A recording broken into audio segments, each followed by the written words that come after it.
Hi, everyone. My name is Rocco Pacella. I am the marketing manager here at Pittcon. I'd like to welcome you to how to regain market visibility and tackle the top challenges facing exhibitors right now.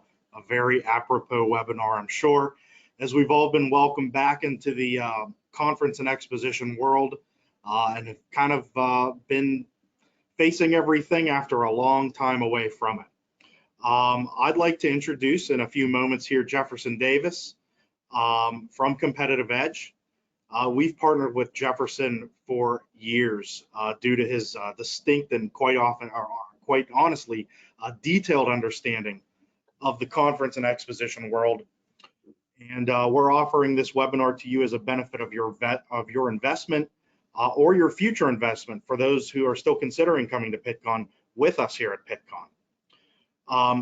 To give you a little background, Jefferson, he's a consultant, a trainer, a speaker. He is an author. I started at Pittcon over 3 years ago, and Jefferson is one of the first people I talked to. And he is, as I like to call it, I don't know if the nickname is sticking, the Titan of trade shows. He's got 30 plus years exhibiting experience here. He's developed virtual and live exhibit marketing process, which I myself have used. And you can see the other bullet points here, especially that last one. He's helped clients generate over $800 million in trade show results, hence the nickname, the Titan of trade shows. Give you a little bit of background here.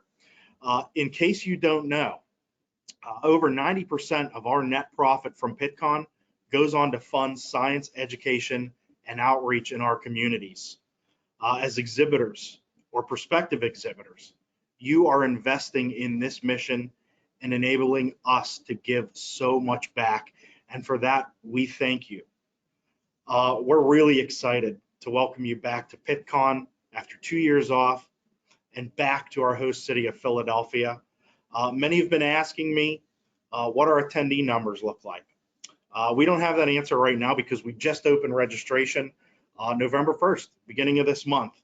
But I can say with definitiveness here that Philadelphia has always been one of our highest attended cities, which is why we are again very, very excited to welcome you back to Pittcon and to welcome everyone back to Philadelphia. Now I'd like to hand things over to Jefferson. Please enjoy the webinar. Thank you. All right, thank you, Rocco, and thanks to everybody for being here today. This webinar is part of the ongoing Exhibitor Support Success Program, and we take all of the content we develop year after year, and we put it on this incredible page for you called the Exhibitor Success and ROI Center. There's over $10,000 of proven effective trade show productivity articles, webinars, videos, downloadable tools, everything you really need, including the ability to ask the trade show experts email at any time. So I encourage you to visit this page. I encourage you to bookmark this page, and I encourage you to share it with everybody on your team, because this is your 24/7, 365. How do I make trade shows productive and profitable? You'll find the answers there. So that's, and this webinar, by the way, today will be recorded and it will be uploaded to the Exhibitor Success and ROI Center. So let me start off with two quick polls here. I'd like to find out, we promoted this webinar not just to our contracted exhibitors, but to our previous exhibitors who have been with us over the years and our prospective exhibitors. And I'd like to find out who is with us today. Please click the radio dial button that applies to you. Are you in and you're excited to get back into live exhibiting? Are you kind of, you're not yet, but you plan to, you just haven't got to your contract yet? Or maybe you're in that mode where I'm still kind of considering and maybe I need a little more information, or maybe I need to feel a little more comfortable or confident. So fastest fingers, everybody on, look up right now, click the radio dial button that applies. I will give you just another few moments to do that while I count us down. We are at 78% of you have polled. If you haven't done so, please do so now. And I'll count us down on 3, 2, 1. Oh, we're at 83%. If anyone hasn't polled, last chance. Look up, click that radio dial button right now. Last chance. All right. So let me share the results here. So it looks like the majority of you, 95% of you are. And thank you for the trust and the confidence and jumping back into the live exhibiting arena with us. I can tell you this personally. I just got home last night from RSNA, a radiology event. I have been at 7 live shows over the last 6 weeks. Trade shows are back, and they are back in a big way. The attendance at every show I've been at has been really off the chain. I think PAC Expo, a show I was just at, had their biggest and largest show in their history. So there's a lot of demand to get back into the live exhibiting arena. And those of you who are with us, thank you. For those of you who are still considering, hopefully today kind of gives you that information you need to get there. Let me launch one more poll and then let me dive into this content here. The title of today's is, of course, how to get back in front of, and I'll talk about that briefly. But I also want to know, what are you concerned about, in terms of exhibiting? This is my second poll. Obviously, top of the list here with inflation, the cost of everything going up. Are you concerned about managing costs and or getting a better ROI? Are you concerned about reduced attendance, that maybe, wow, will there be enough people at the show for me? Are you still in a situation where the safety to travel or gather in crowds or groups, maybe that might have your attention? For those of you that haven't been to a live exhibit, maybe since the last Pittcon, which, by the way, Rocco and I remember this was one of the last shows that I did live in, when we walked off the floor and a few years ago. None of us knew that we would be away from shows so far, therefore shaking off the rust. Or maybe it's something else. And by the way, if it is something else, if you clicked other, please go to your question tab and type in what that concern is, because I want to be able to address all of your concerns here today. Okay, so let me share the results, Rocco. I think you'll find it interesting to see what the exhibitors are thinking. Top of the list, no surprise, 64% are concerned about rising costs and getting ROI or better value. 29% are concerned about reduced attendance, and 7% were concerned about other. Let me take a peek in the other queue and see what we've got here. Carolyn submitted it. She said, we've been full force with live exhibits this past year. Thank you, Carolyn. We appreciate that, and we're glad you're back in Pittcon. And Linda's concern was hitting the ideal target. So Linda, when you say ideal target, if you could go back to your question and go, maybe you could give me some insight as to what you mean by target. Are you talking about specific goals, or are you talking about reaching a specific audience or segment? Give me a little more detail on that so I can address that during the webinar. All right, so let's get this thing rolling here, right? Let's talk a little bit. We are recording this, and this will be pushed out to many exhibitors who have not yet come back on. So those of you that are with me, bear with me. But hey, if anyone in your company says, why are you going back to Pittcon and what? Well, this will give you some good ammunition too, okay? So here's the big thing, right? In today's fast moving, scientific and business world, out of sight really is out of mind. People's attention span is so short. The amount of content and media that is coming at us all is more than ever. And getting out and staying out in front of your market and your audience is more important than ever before, I would submit. Number two, trade shows are about face, right? If you really, what is a trade show? What is this all about? Well, it's about putting your company identity, your products, your services, and your staff face to face with analytic chemists, right? And so face-to-face contact is very important in how we open doors, build relationships, and bring in new business. And then when you think about your existing customers, I would ask, how important is FaceTime in how you keep and expand your customer base? Very important. today's attendees are using trade shows to revalidate, write that word down, revalidate existing supplier relationships. So if you're not out there and your customers are at the show and they end up talking to a competitor, then you've left the doors wide open for competitive entry. So customer relationship management, key part of the exhibiting program. And that face time that you get, if we learned anything about virtual, it's not a replacement for face. Now Zoom, we can sit and look at each other's faces on a camera and talk, but that's still not the same.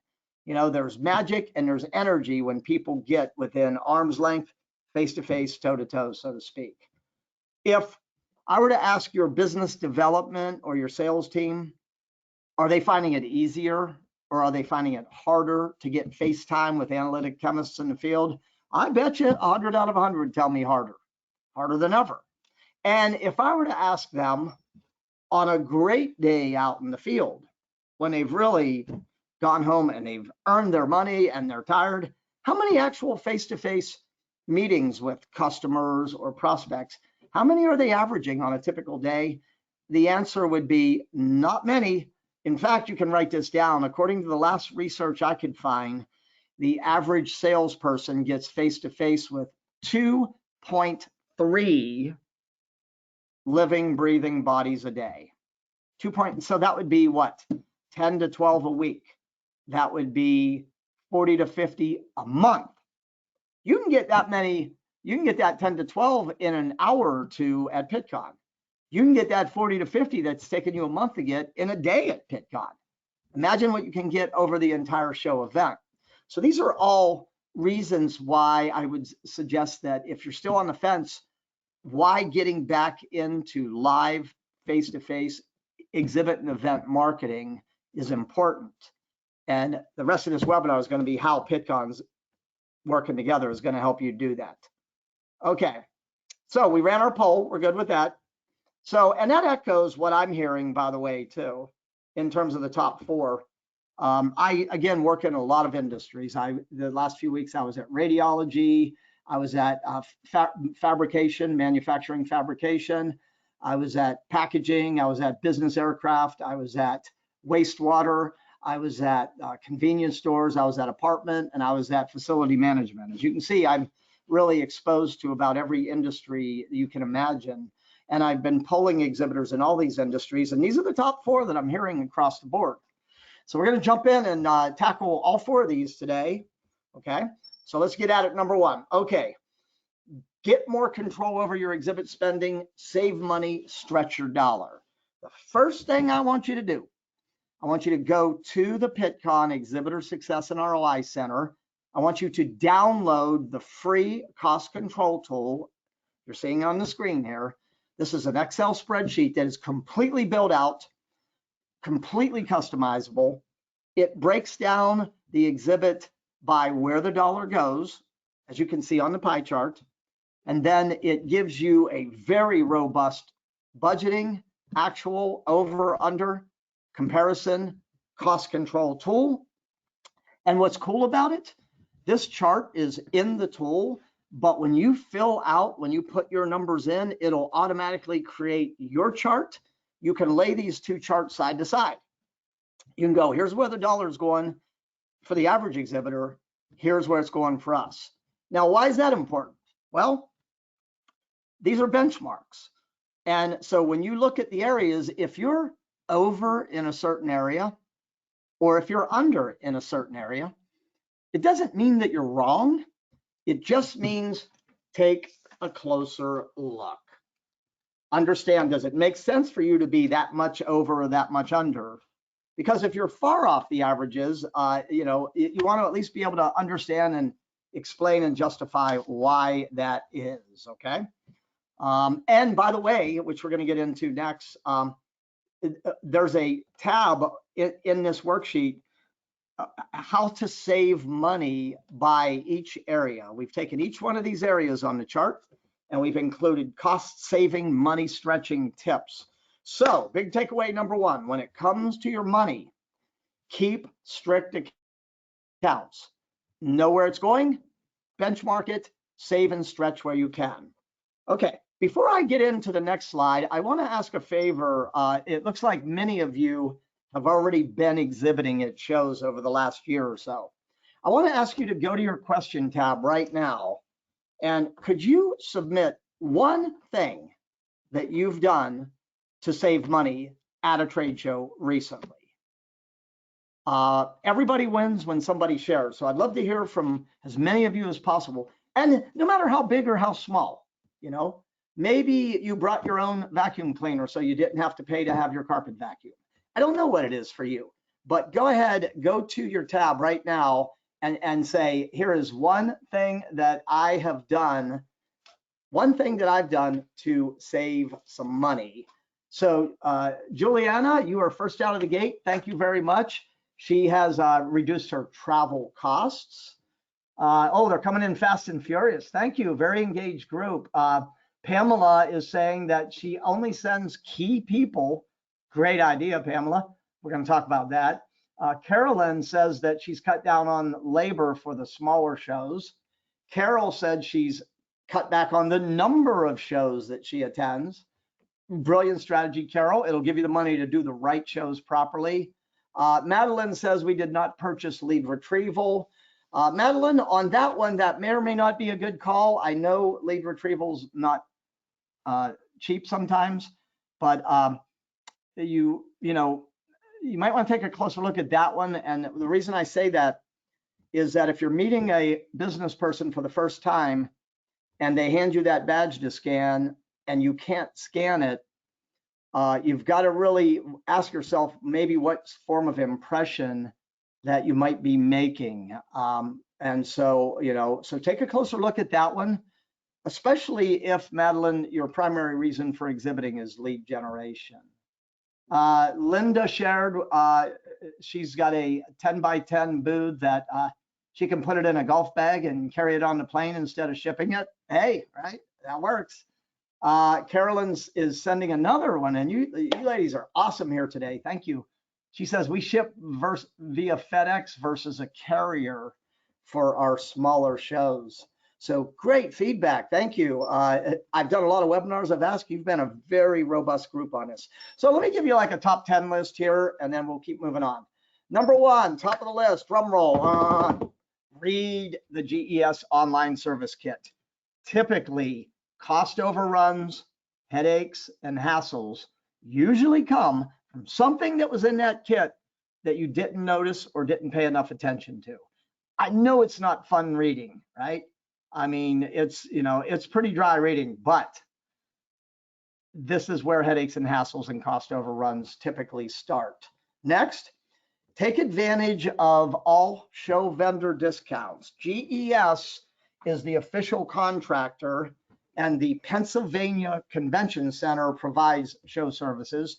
And the early bird deadline, the deadline dates on those are February 23rd.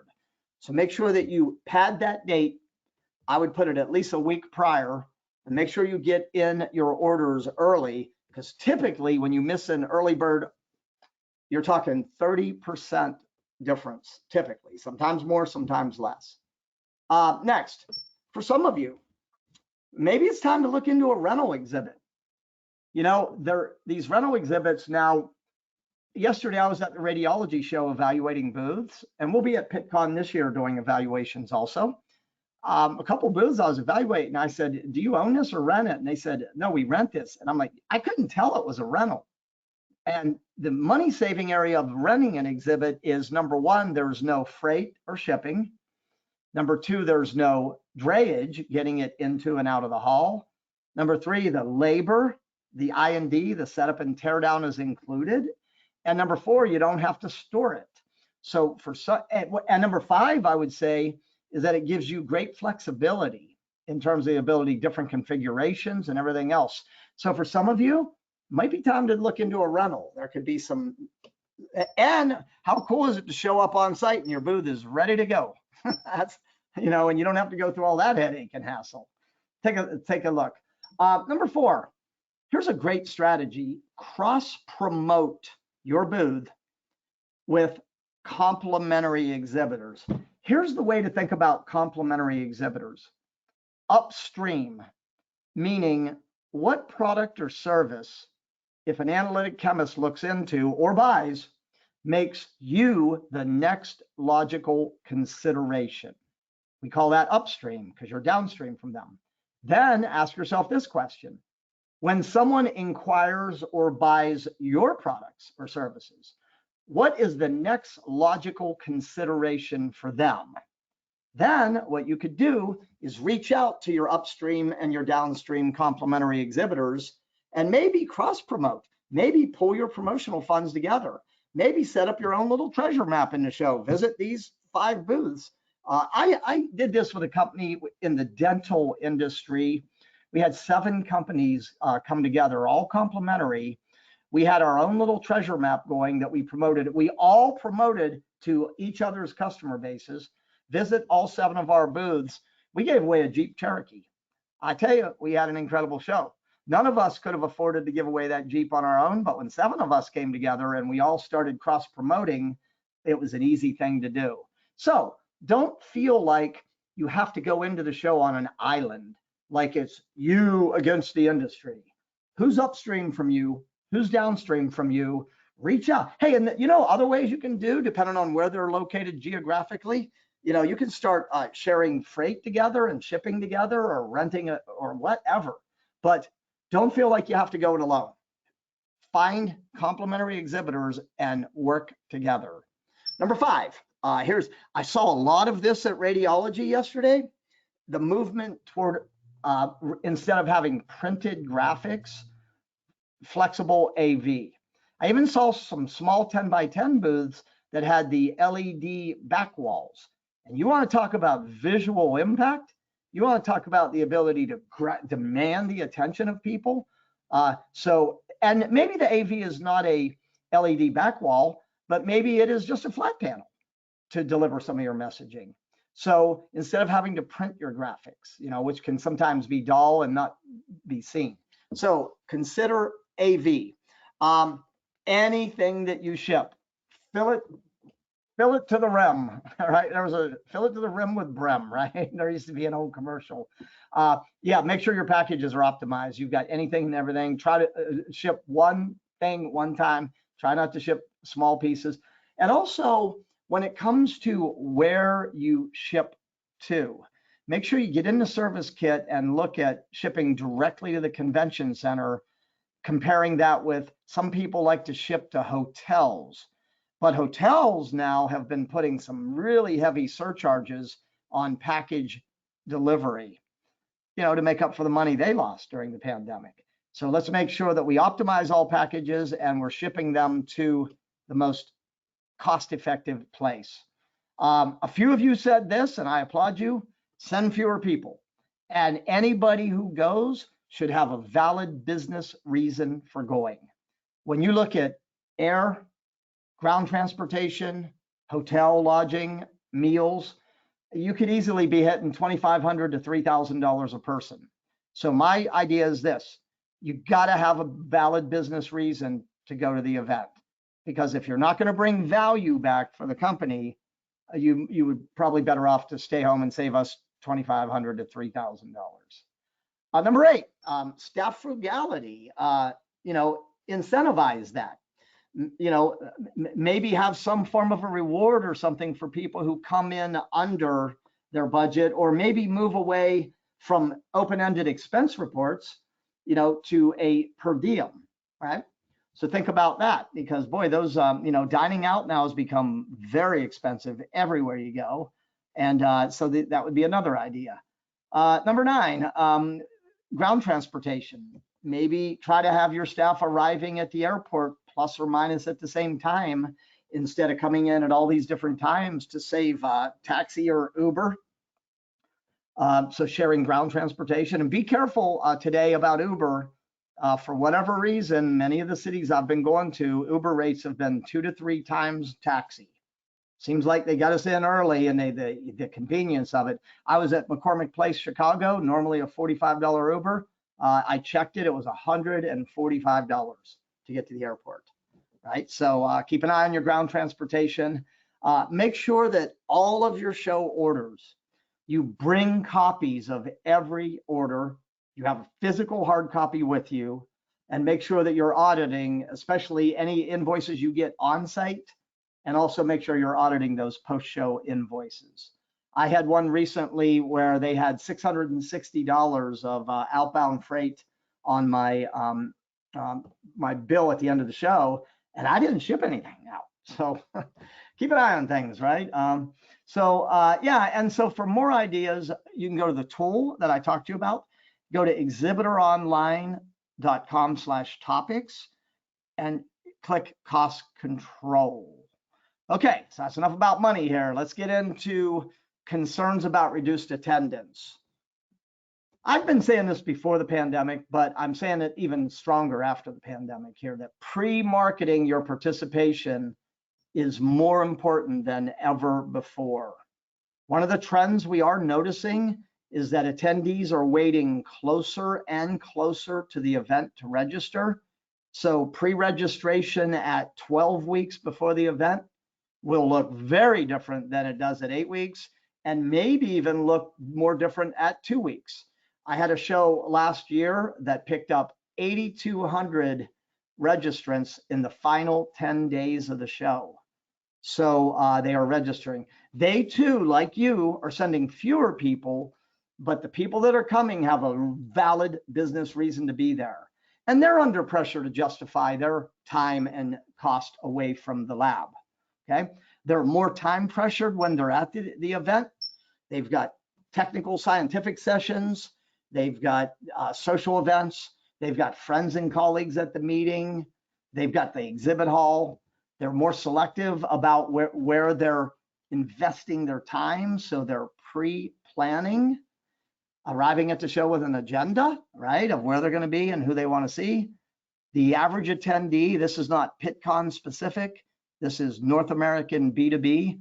They only visit 26 booths on average, and half of those stops are pre-planned. Let that sink in. There's a lot of information on this slide here. And here's what I want to caution, really advise against. Do not rent space, show up, and hope that the right people find you. You gotta market your participation before and during the event. So let's talk about how to do that here, okay? How do you make sure that your exhibit, this is really the battle cry right here, attract enough of the right people? So we really have three major questions here. We have number one, who are the right people for you? Number two, how much is enough? I'm going to have you run your exhibit interaction capacity in a moment. And number three, what are you going to do to attract them? So Rocco, stand by for a minute. I think I'm going to have them identify who are the right and how much is, and then we want to kind of talk about the importance of using multiple media, and we want to spotlight, and we're not here to sell you anything. We just want you to be aware of this, Pittcon opportunities that are available. So let's start off with the right people.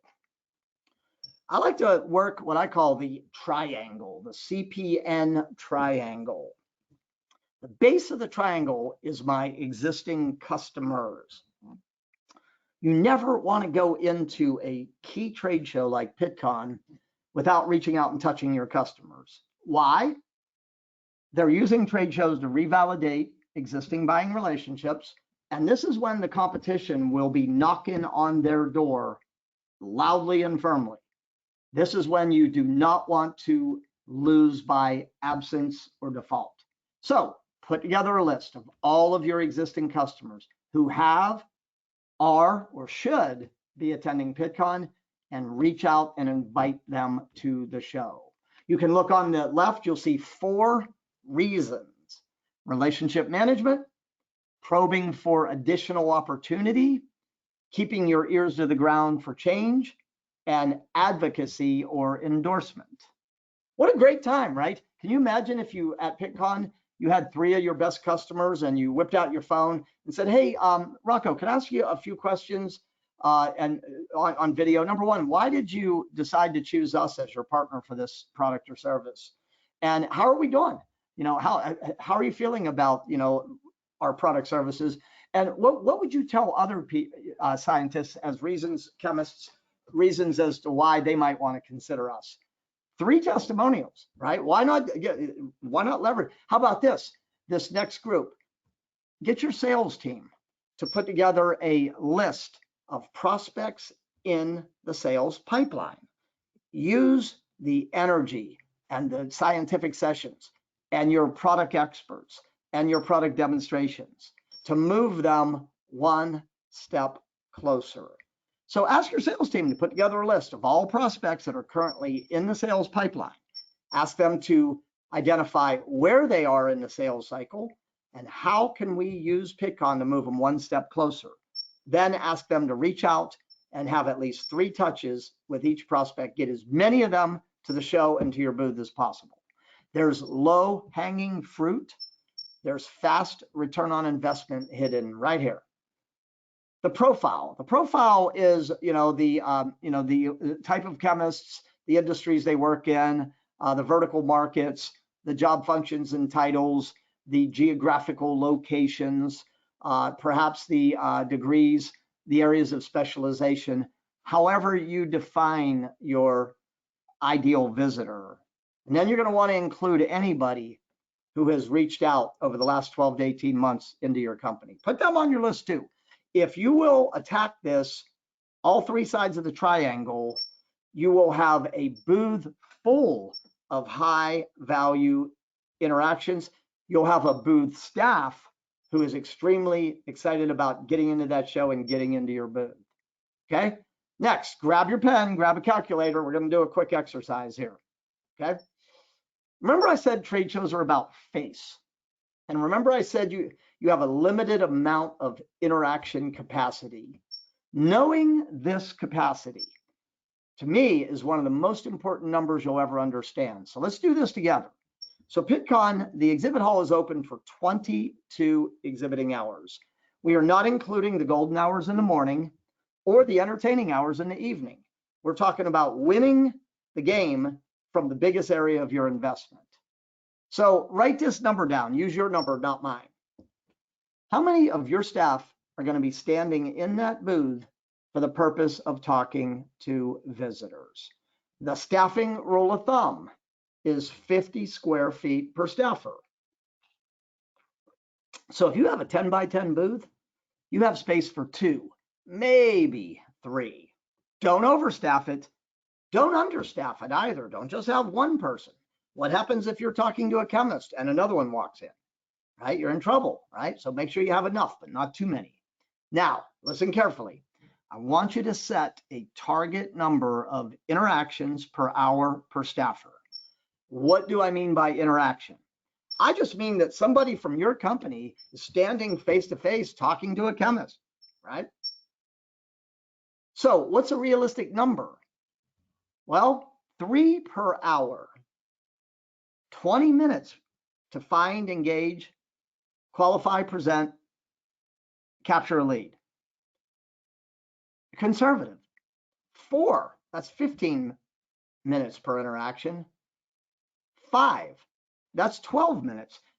I want you to pick one of these numbers between 3 to 5. And 5 might not even be aggressive. It might be on the slightly aggressive side. Okay? But keep in mind that we're talking about an average per hour over the entire course of the show. There are peaks and valleys in booth, hall traffic, and this formula automatically compensates for the peaks and valleys. Okay? So what does that mean? Here you go. 176. This would be your magic number. If you can identify and attract 176 of the right people, ideally a mix of customer, prospect, new opportunities, you're going to have an incredible show. So I would like everybody to take a stab at this number quickly. Hey, and if you don't get it perfect right now, don't worry, you can refine it after the webinar. Go to your question tab right now and type in your exhibit interaction capacity number. And if you have questions on this, fire away with those right now. Go to the question queue, but type in your number. I want to make sure you understand this formula. Let me see. Juliana, thank you very much. 440. So you must have a large booth. I'm imagining, how many booth staff you have. That would be 2.5 times what we have on the screen here. So here's the key. Knowing this number, I call this your magic number. It makes your life so easy. All you have to do between now and March is get in the mind, get on the agenda of, in my example, 176, and in Juliana's example, 440, and you have won the game before kickoff. I can't think of a better game to play than you've won before kickoff, right? So that's what we're talking about here, okay? So how are you going to do this? Okay, that's where we're coming back to here. So let me go back. Number one, use multiple marketing media. Do anything and everything you can do. And I'm going to walk you through some DIY stuff in a moment.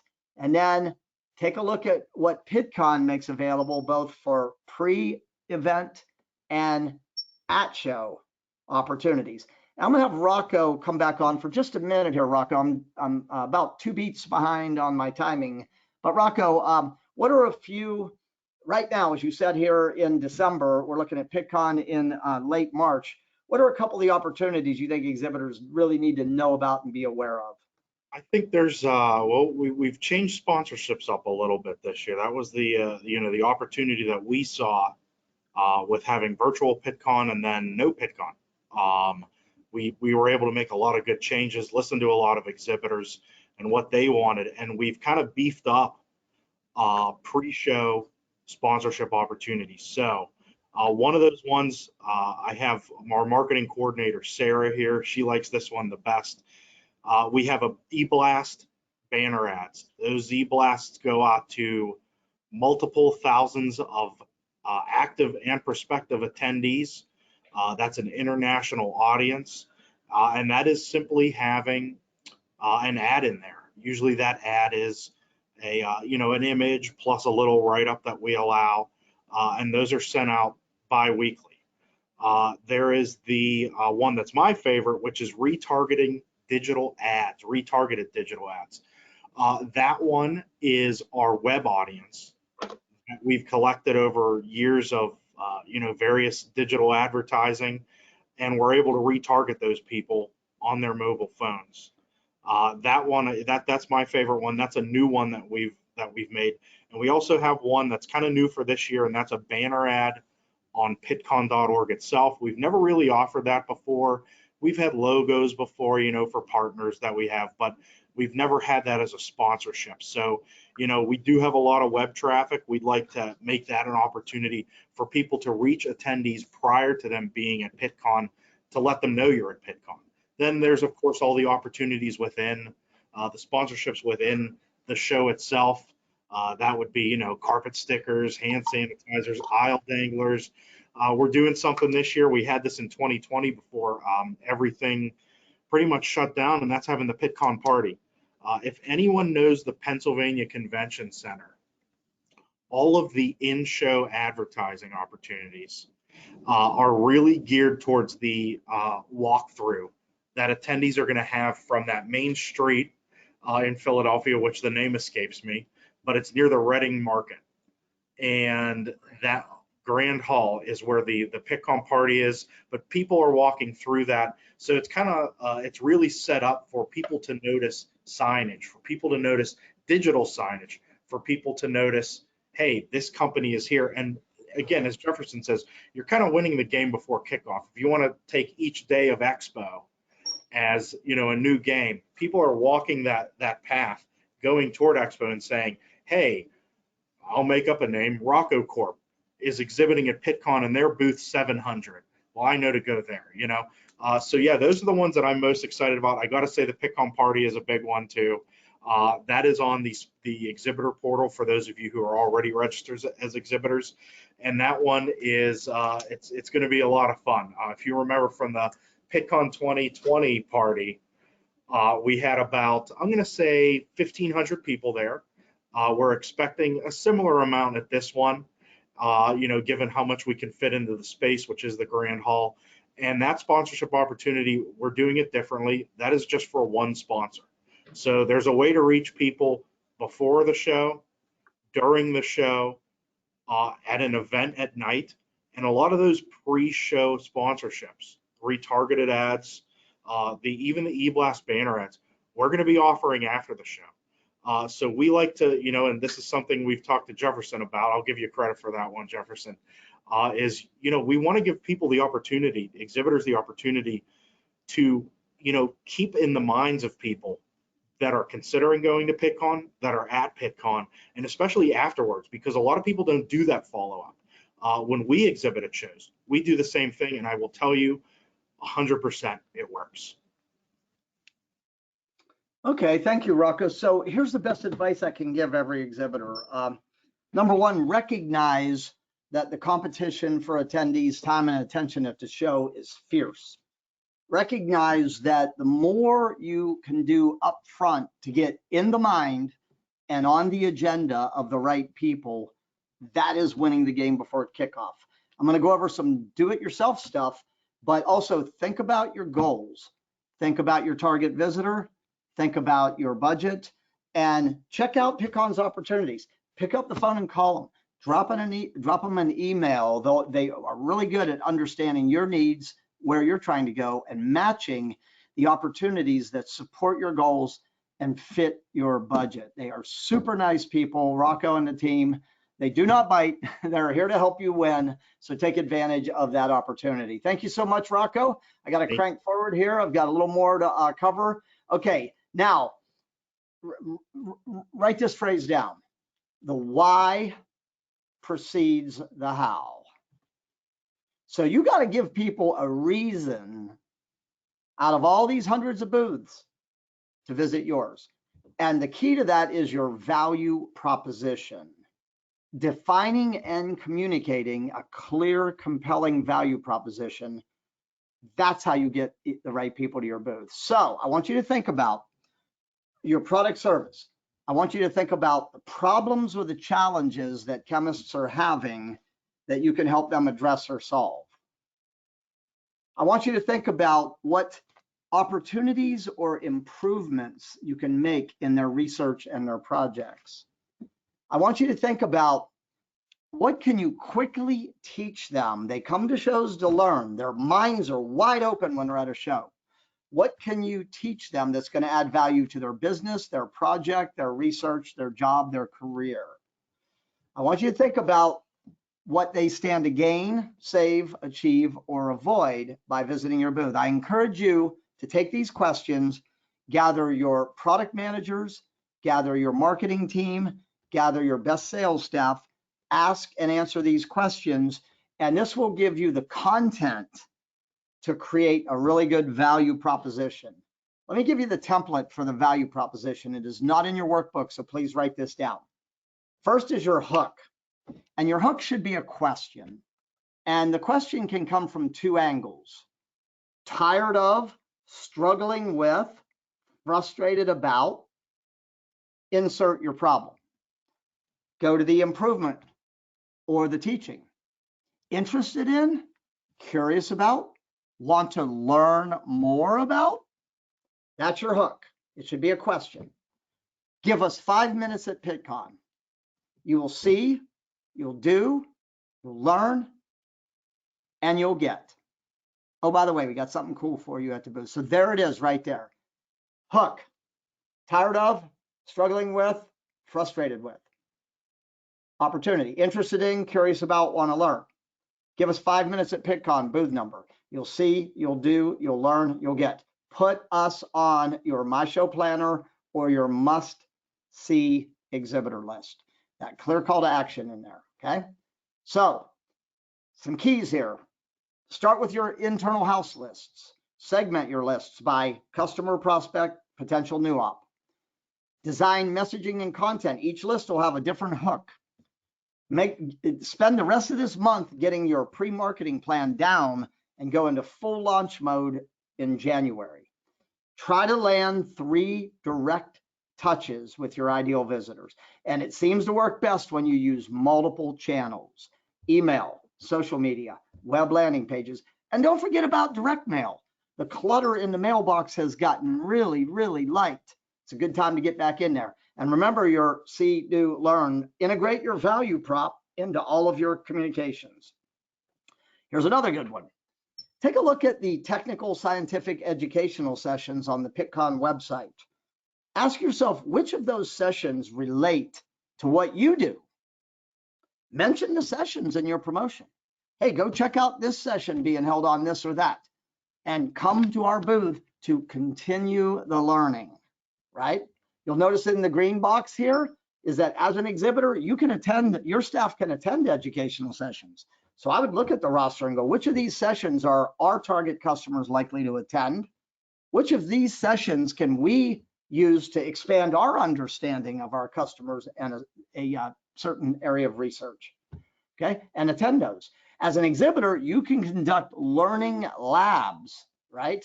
Rocco, these are the 30-minute on the floor sessions. Is that what the learning labs are? Yes. I'm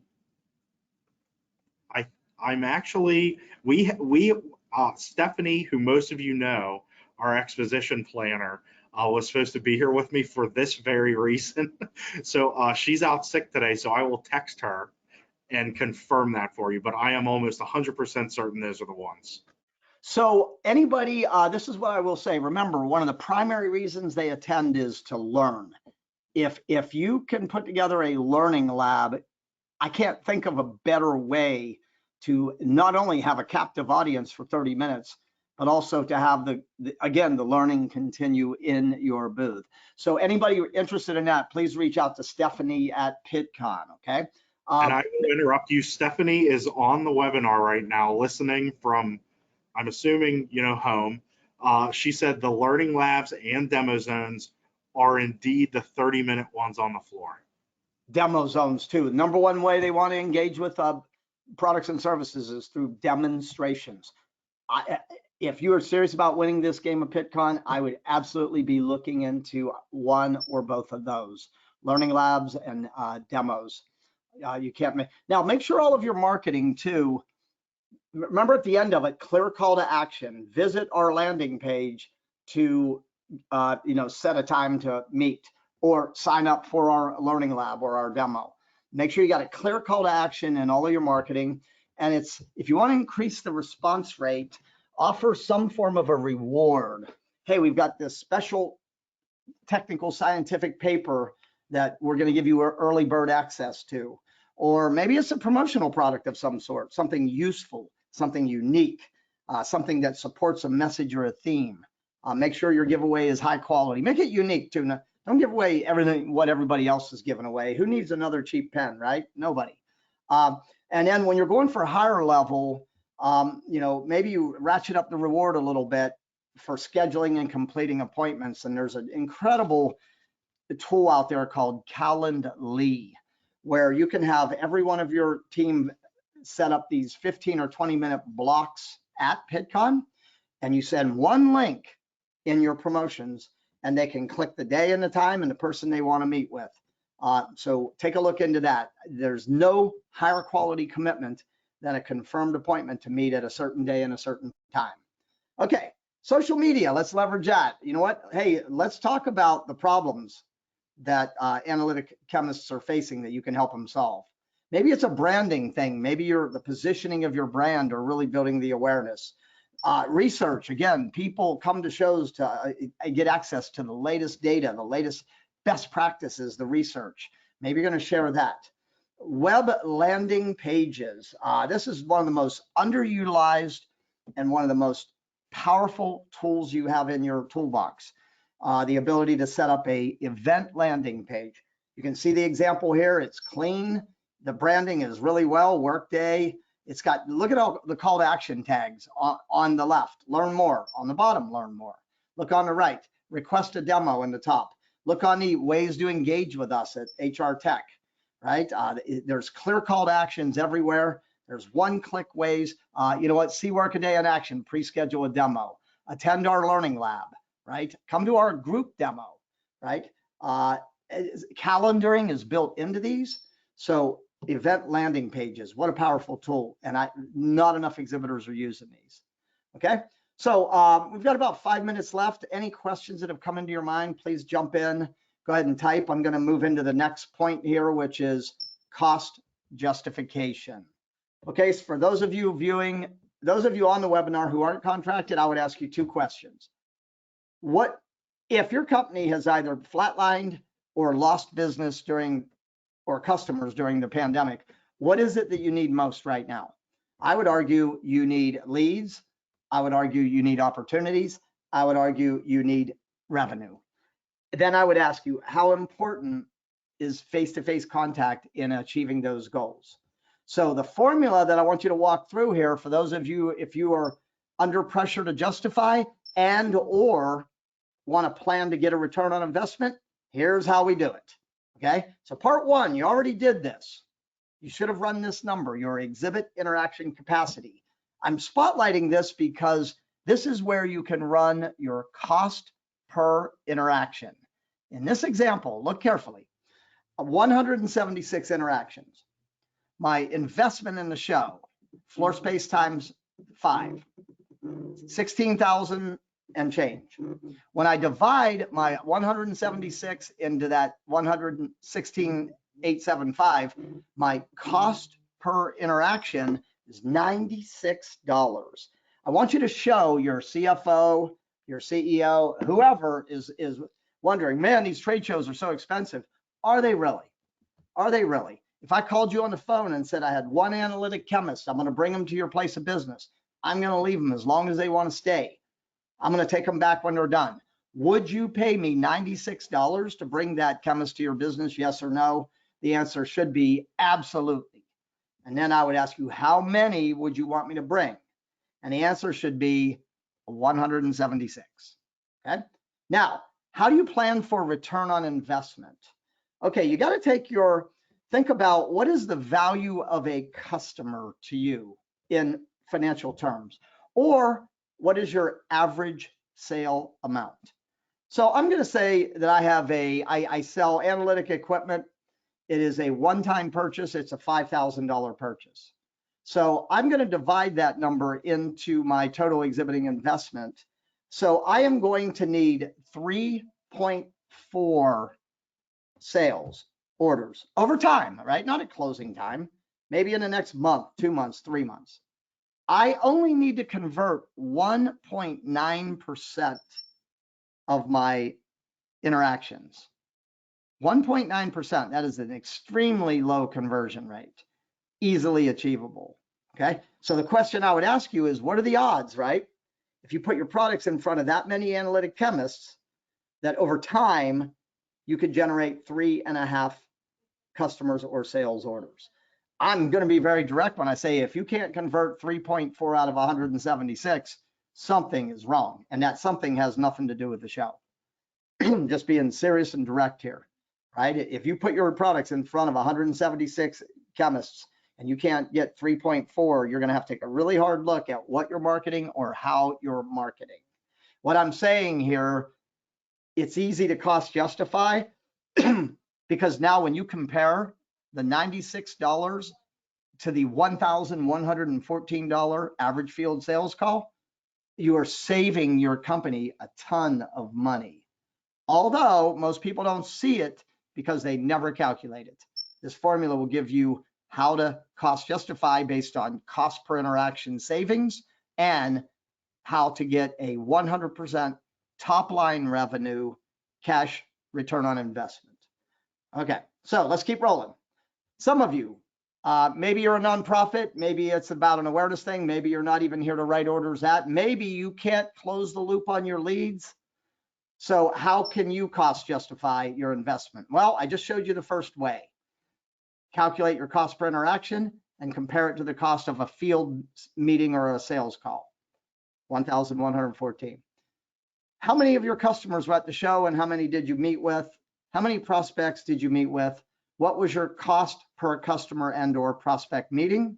Compare this to what it would cost you to generate that meeting outside of a show. Next, if you had a demonstration or a learning lab session, there's going to be a little additional investment to do that. So I want you to pull out the part of your total show investment that was invested toward the demo or the learning lab, and then calculate your cost per participant. Compare this to what it would cost you to generate that outside of a show. Leads, simple formula. How many leads did you capture? Divide it by your total show investment. Compare that to number one, what it would cost you to generate leads through other media. And number two, compare it to your average sale amount. Number five, this one, marketing managers, this is like the holy grail of cost justification right here.